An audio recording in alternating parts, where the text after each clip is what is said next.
Bismillahirrahmanirrahim. Alhamdulillah wassalatu wassalamu ala Rasulillah wa ala alihi wa ashabihi wa man tabi'ahu wala. Saudara pengurusi majlis yang saya muliakan, saudara-saudara, tuan-tuan, perempuan, muslimin muslimat yang dirahmati Allah.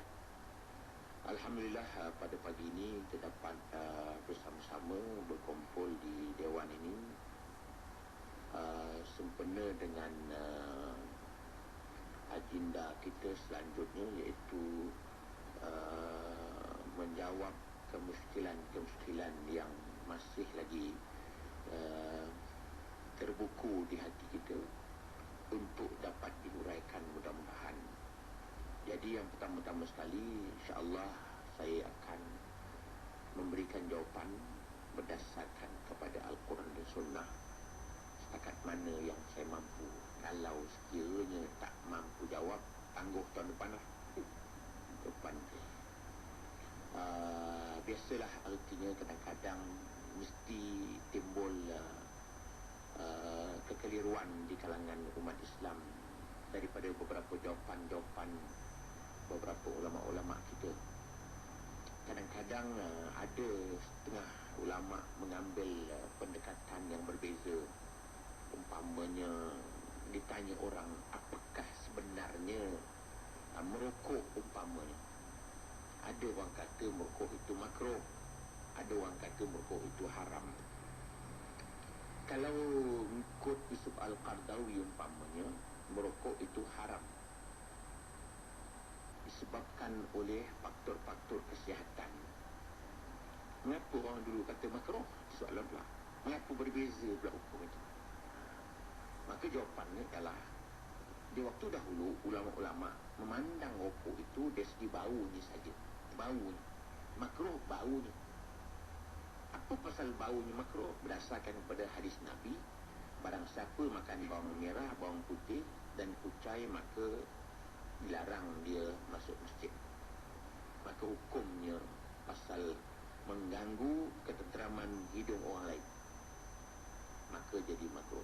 Yusuf Al-Qardawi pula memandang kepada merosakkan kesihatan. Dilihat kepada video itu, di mana dimakannya paru-paru kita dan menyebabkan membawa kepada penyakit kanser. Allah berfirman, la taqtulu anfusakum, dengan bunuh dirimu. Dan juga yang keduanya faktor pembaziran dengan tidak mendatangkan manfaat. Artinya duit itu mengalir bukan mendatangkan manfaat, tapi mendatangkan kepada mudarat. Dan ulama-ulama kadang-kadang ikutnya, mereka tak setuju, mereka ulama pun tak setuju pula yang haram tu. Pasal ulama pun merokok sama. Itu masalah.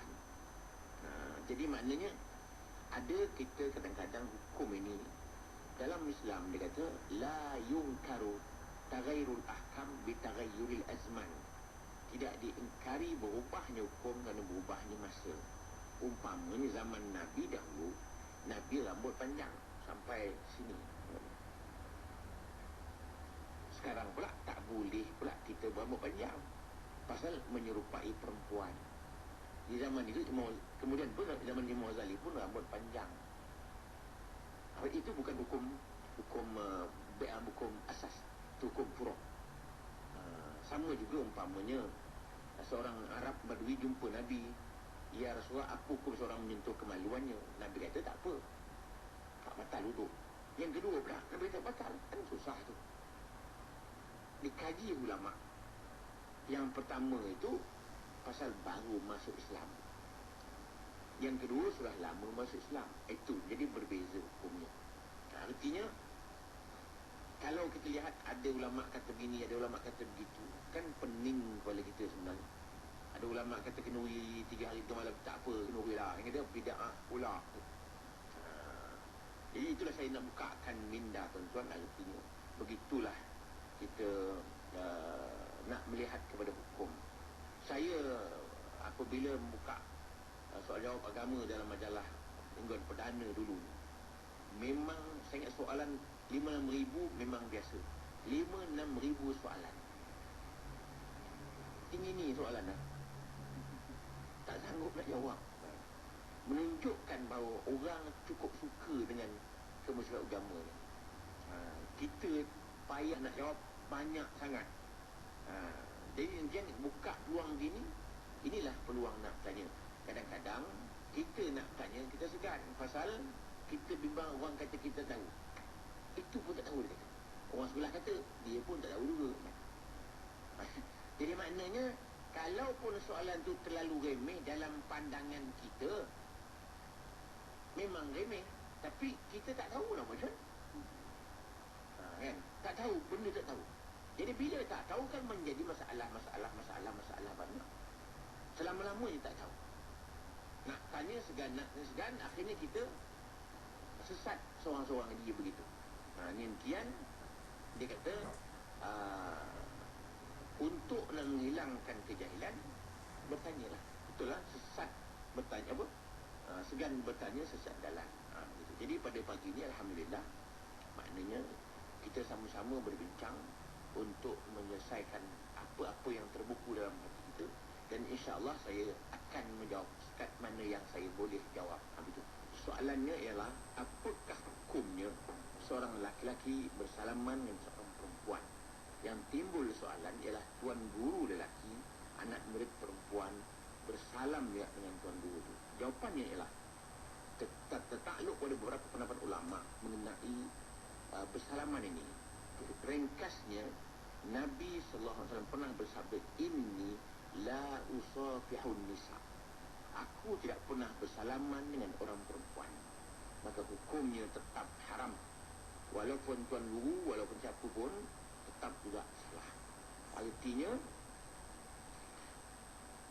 kadang-kadang tuan guru mengambil kesempatan dengan kebodohan anak muridnya. Maka anak murid pun bersalam tuan guru, yang keanya angguk pun sudah cukup, tak payah salam. Jadi, ringkas katanya, majlis zikir tu benar, betul. Tapi sudah dirosakkan oleh tuan guru bersalam dengan anak murid perempuan. Tetap tidak boleh. Sekian. Ini kita ada terima beberapa soalan bertulis, Ustaz. Ya. Saya bacakan yang pertama, Ustaz. Ustaz ada menyatakan adalah sunat bagi seseorang memakai wangi-wangian apabila dia hendak ke masjid untuk beribadah. Adakah ini termasuk golongan kaum wanita? Ya, kaum wanita tidak sunat memakai minyak wangi. Hanya sunat memakai minyak wangi di rumahnya sahaja. Tetapi kadang-kadang terbalik, dia di rumah bau bawang, di masjid pula wangi itu. Kemudian naklah kaum wanita tidak pakai minyak wangi apabila berhadapan dengan orang-orang asing. Hukumnya tidak boleh. Ada soalan lagi? Kemusykilan? Pada saya bacakan soalan selanjutnya. Assalamualaikum, Ustaz. Soalan saya berkenaan solat Jumaat. Sekiranya seseorang lelaki itu bekerja giliran atau shift duty dan tidak dapat mengerjakan solat Jumaat, misalnya dalam sebulan 2 kali, kadang-kadang sekali saja. Yang bertanya ingin mengetahui bagaimanakah keadaan beliau. Ya, selalu kita mendengar hadis Nabi SAW, man taraka thalatha juma'in tahawunan faqad taba'allahu ala qalbih. Barang siapa meninggalkan Jumat 3 kali berturut-turut, maka Allah cap dia sebagai seorang yang munafik. Sekarang ini dia tidak berturut-turut, 2 hari semayang, 2 hari tidak. Adakah tidak berdosa? Soalan. Pada hadis tadi kata 3 hari, 3 minggu berturut-turut. Mana? Man taraka thalatha juma'in, meninggalkan 3 kali. Sekarang dia tak tinggal 3, dia tinggal 2. 2 semayang, 2 tidak. 2 semayang, 2 tidak, bermakna tidak berturut-turut. Hukumnya, yang meninggalkan satu waktu, baik Jumaat, baik apa benda pun, hukumnya berdosa besar. Meninggalkan satu waktu sembahyang, baik Jumaat ataupun subuh ataupun asar, hukumnya berdosa besar. Tetapi kalau ditinggalkan 3 hari berturut-turut, 3 minggu berturut-turut, dicap dia sebagai seorang yang munafik, besar dosanya. Timbul soalan pula, kalau dia bekerja bagaimana? Kalau dia tinggalkan kerja, akan dibuang kerjanya. Ada pendapat ulama mengatakan bahawa sekiranya ia membakar roti, dia pergi semayang, ditinggalkan roti itu, terbakar rotinya, itu kaedah dulu lah, maka dia boleh meninggalkan semayang Jumaat itu pasal roti tadi. Ini ada pendapat ulama begitu. sekiranya kalau dia tak bekerja akan dibuang kerjanya, maka naklah dia sembahyang zuhur, tidak sembahyang Jumaat. Tapi ini pendapat yang dhaif, yang lemah. Naklah kita berusaha untuk mendapatkan sembahyang Jumaat itu. Kalau tak dapat juga, barulah kita sembahyang zuhur. Memandangkan tengok keadaan. Apakah kalau tak sembahyang itu menimbulkan mudarat? Kerana sembahyang Jumaat itu ada gantiannya sembahyang zuhur umpamanya. Tapi kalau boleh, maka tidak boleh kita cuai. Kalau tak boleh langsung. Tapi jangan sampai berturut-turut 3 minggu itu. Itulah pandangan ulama dalam hal ini. Jadi kalau betul-betul 3 minggu terus, ini macam terus utamakan kerja ataupun Itu sebenarnya kalau 3 betul-betul sudah tidak boleh. atas sebab pekerjaan. Ya, maknanya sudah menimbulkan suatu masalah kepada agama. Agama tidak boleh tolak ansur. Pasal rezeki itu ada di mana-mana saja sebenarnya.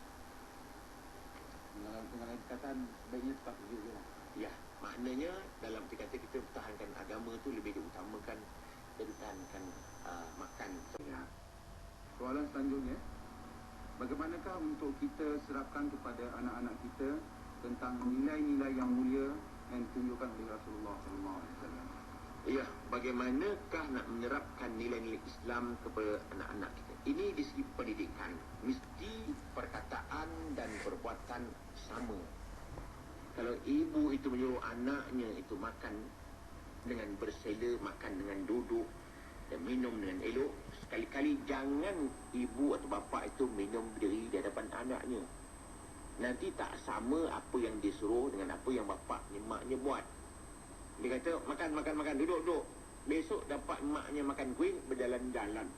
Kan tak sama tu.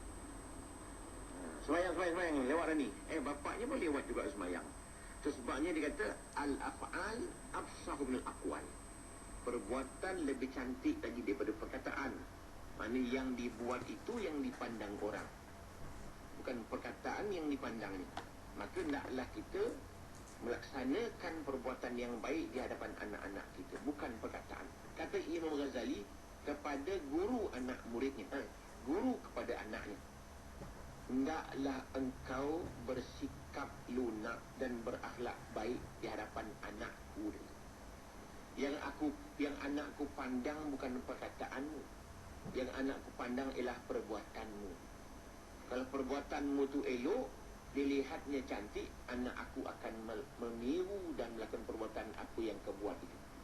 Tetapi kalau perbuatanmu jahat, salah lakumu, itulah yang menjadi tauladan kepada anakku. Itulah bila anak Imam Ghazali bercakap kepada guru kepada anak-anaknya.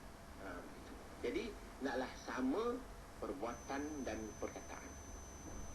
Dan anak-anak itu hendaklah dipesankan dididik dengan cara yang terlalu lembut, bukan berkeras.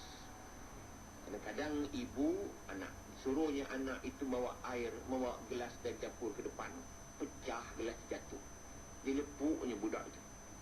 Jangkanya tak apa, perlahan-lahan, lain kali perlahan-lahan sudah.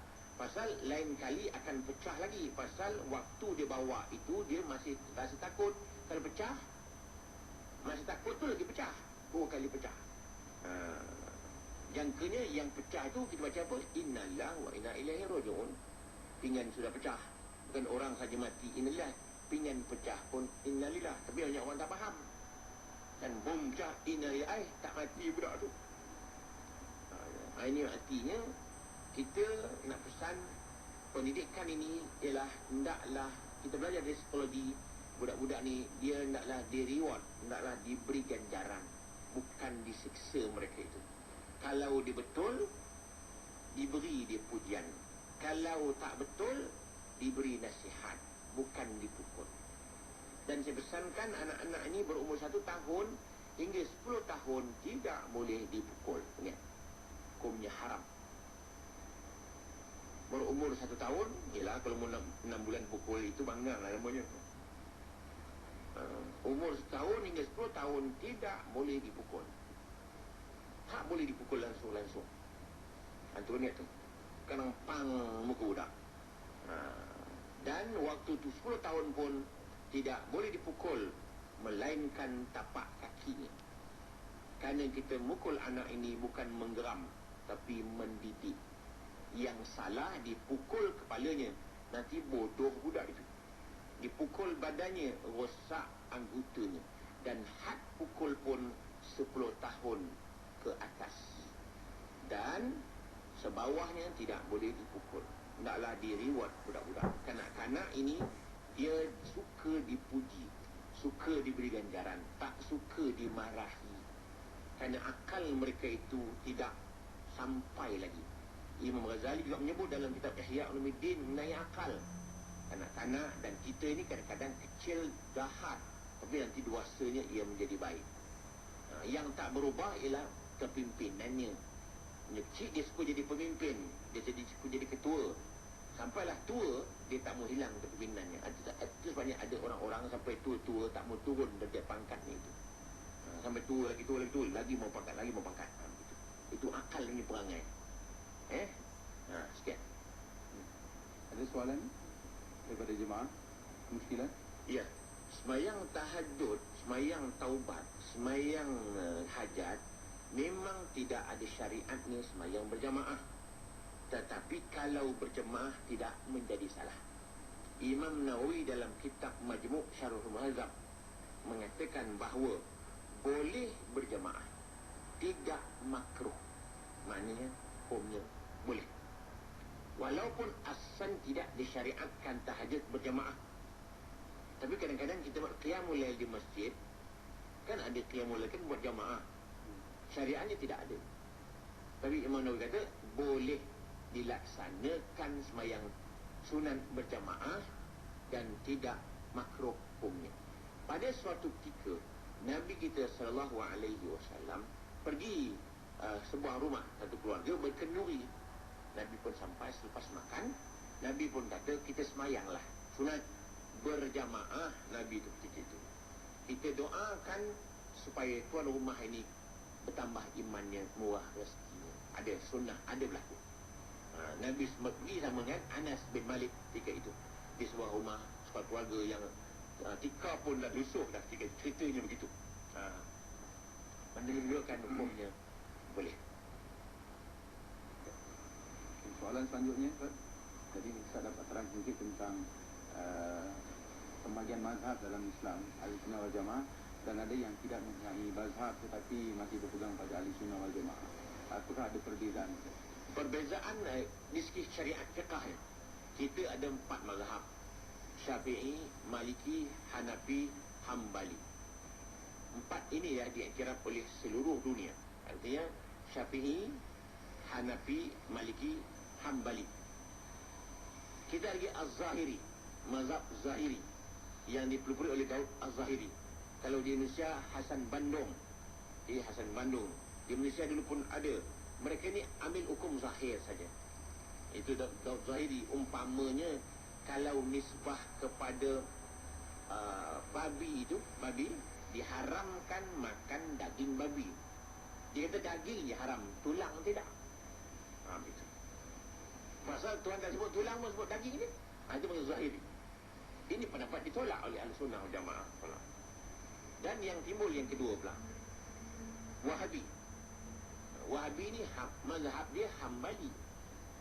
Di Mekah tu mazhabnya Hambali, tapi dimodified oleh Wahabi. Wahabi ni yang namanya Muhammad bin Abdul Wahhab. Yang menggerakkan Wahabi ni lah orang Turki. Orang Turki perang dengan Saudi, kalah Turki. Dia marah dengan Saudi, digelarkan Wahabi. Pasal nama bapa si Muhammad, Allah, Syekh Muhammad ini namanya Abdul Wahhab. Muhammad ni orang yang pandai, orang yang alim. Bapa dia nama Abdul Wahhab, pengembala kambing. Jadi orang Turki marah ke dia ni, dia akan Wahabi mana mengikut orang pengembala kambing. Sebenarnya yang ikut bukan Wahabi tu, anaknya Muhammad. Muhammad ini orang alim, dialah yang mengkaji balik mazhab Hambali tu. Mana-mana hadis yang tidak kuat ditolak. Sebabnya tidak ada doa dan sebagainya di sana. Pasal dia cari balik yang tak ada hadis yang kuat, ditolak. Maka Wahabi itu bukan mazhab. Dia mazhab dia Hambali. Tapi dikaji balik oleh Muhammad bin Abdul Wahab. Kita juga Asy-Syafi'i, ada juga Asy-Syafi'iyah, Imam Nawawi, Ibnu Hajar dan sebagainya, Syekh Ramli, macam-macam. Mana Syekh Ramli, Ibnu Hajar jarang pandangan yang sama. Kedua-dua ni orang alim yang mengkaji mazhab Syafi'i, yang dikatakan Asy-Syafi'iyah. Begitu. Maka Hambali itu mazhab, Wahabi itu mengkaji balik. Lanjutan sikit Ustaz ya. Bagaimana ada sebahagian pendapat yang hanya mau bersandarkan pada Al-Quran dan Sunnah saja dan menolak ulama dan mazhab? Ya. Bagaimana pula ada setengah-setengah orang tidak mengambil mazhab? Dia kata Nabi tidak bermazhab. Dia ambil ikut Nabi. Betul.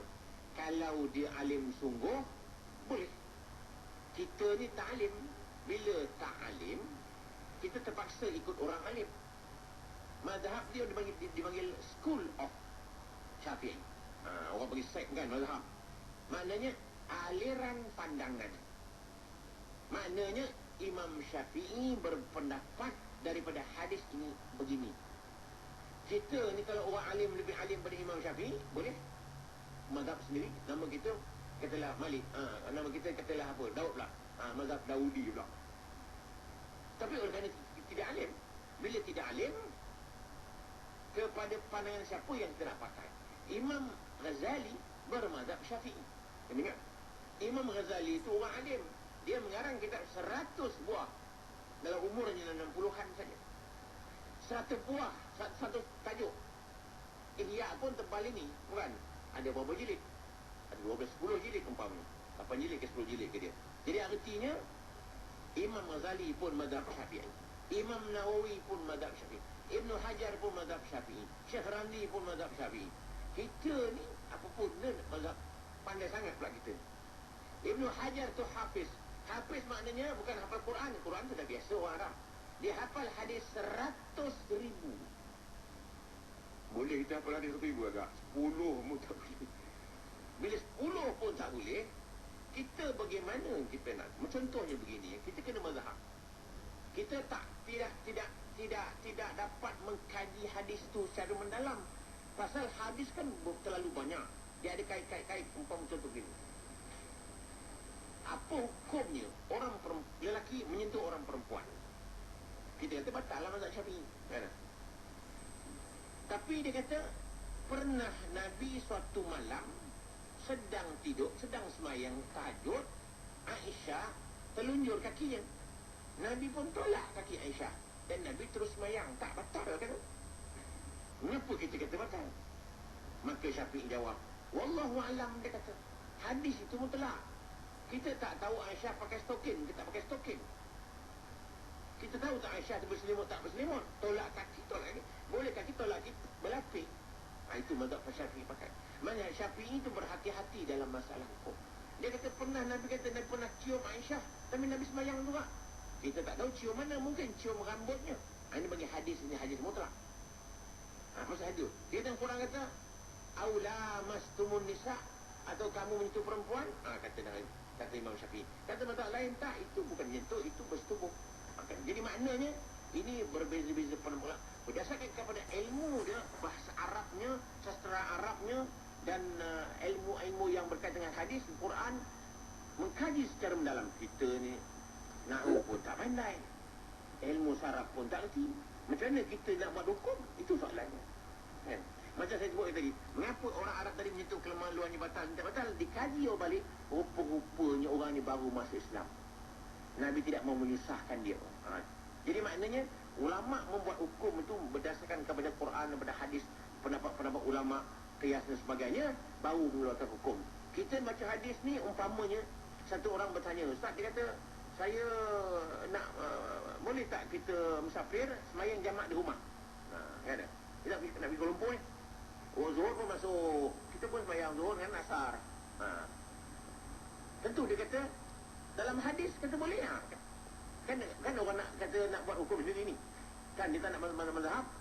Nabi pernah kana Rasulullah sallallahu alaihi wasallam yajma'u baina zuhri wal asri fi manzilih.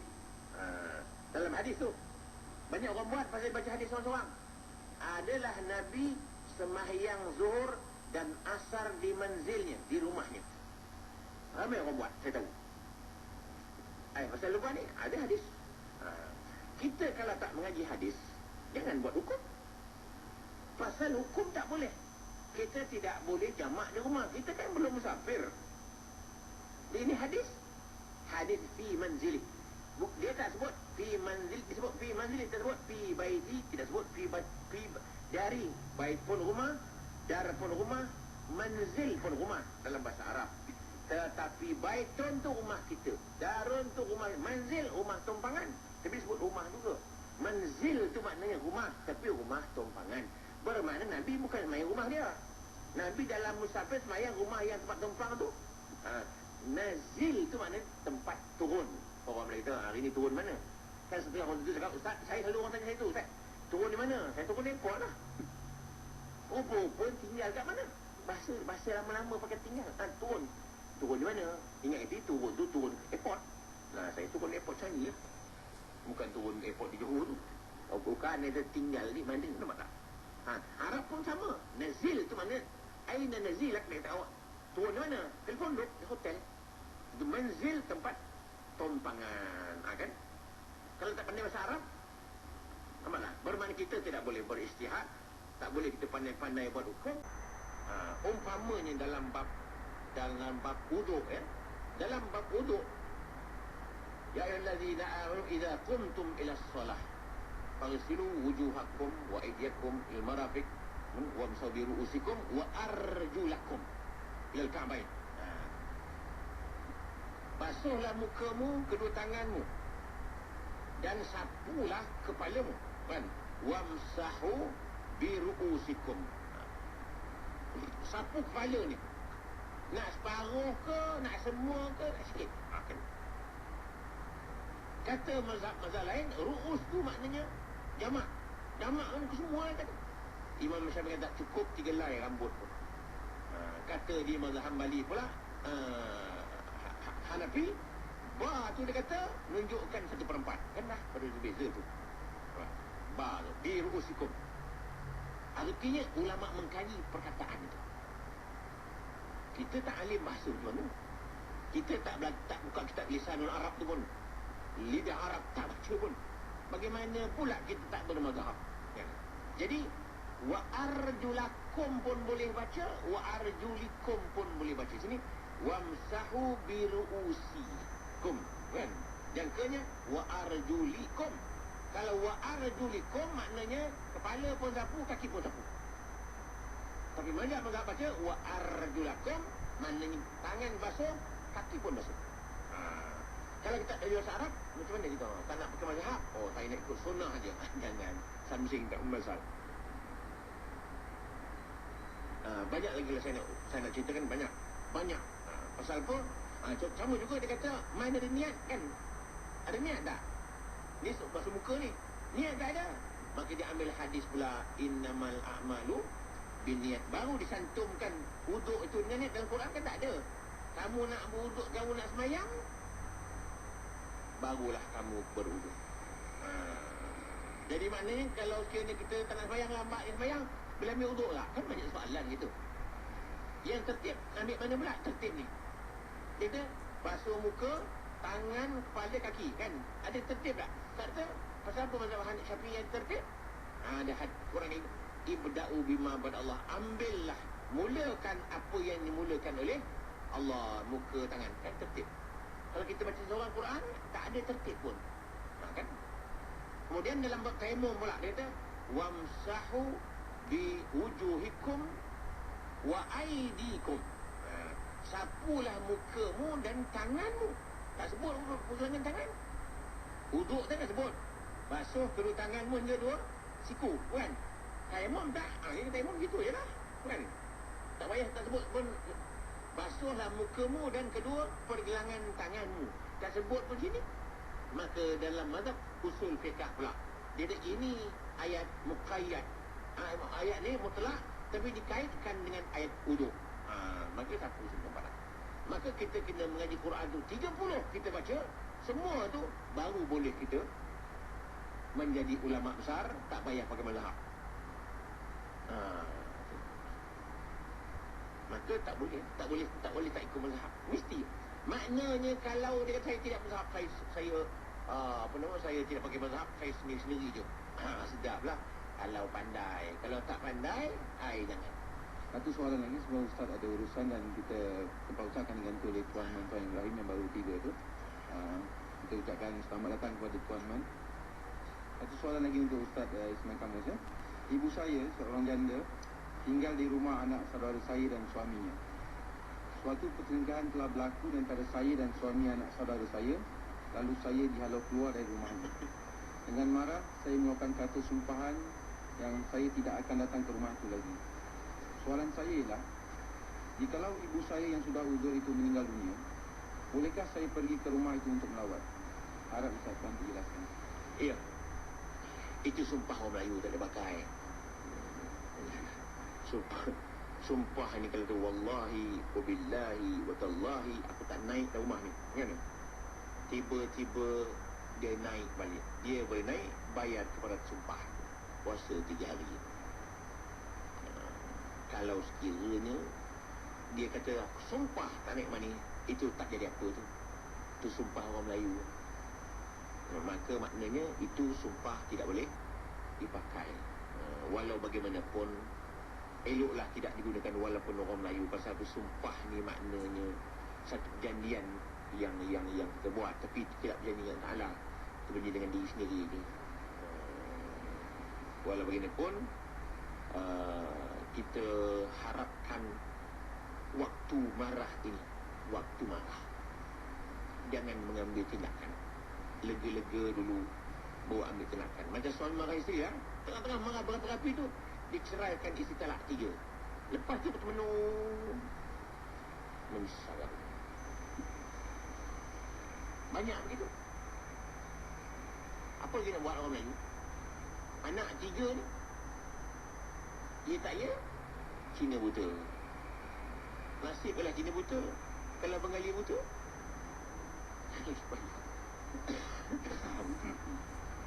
Itu orang Melayu macam tak dapat mana pula Cina buta. Tu banyak berlaku di Kuala Lumpur. Bila dah cerai talak 3 tu, entang butang cik ustaz macam tu. Apa nak buat ustaz? Kalau ustaz berbaik tak apalah. Disuruh Cina buta, ustaz lah jadi buta tu.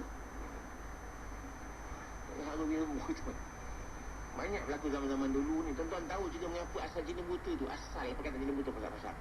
Sejarah ni dulu ni memang berlaku sebuah kampung. Ni sejarah belum berlaku Cina buta ni, sejarah awal. Berkampung ini bercerai lah suami isteri talak 3. Menyesal gila talak. Mintalah orang-orang kita Melayu cari gantikan sebagai muhalil. Muhalil ketika itu. Orang nak menghalalkan ni mesti kahwin lain. Tak ada orang nak. Dia jumpa Cina buta sungguh. Cina buta tu mula babi pula tu. Diselamkan Cina buta tu, disunatkan je orang tua tu. Itu sejarah dia, sejarah asal. Itu yang diterjemahkan muhalil sebagai Cina buta tu. Dia sejarah lah.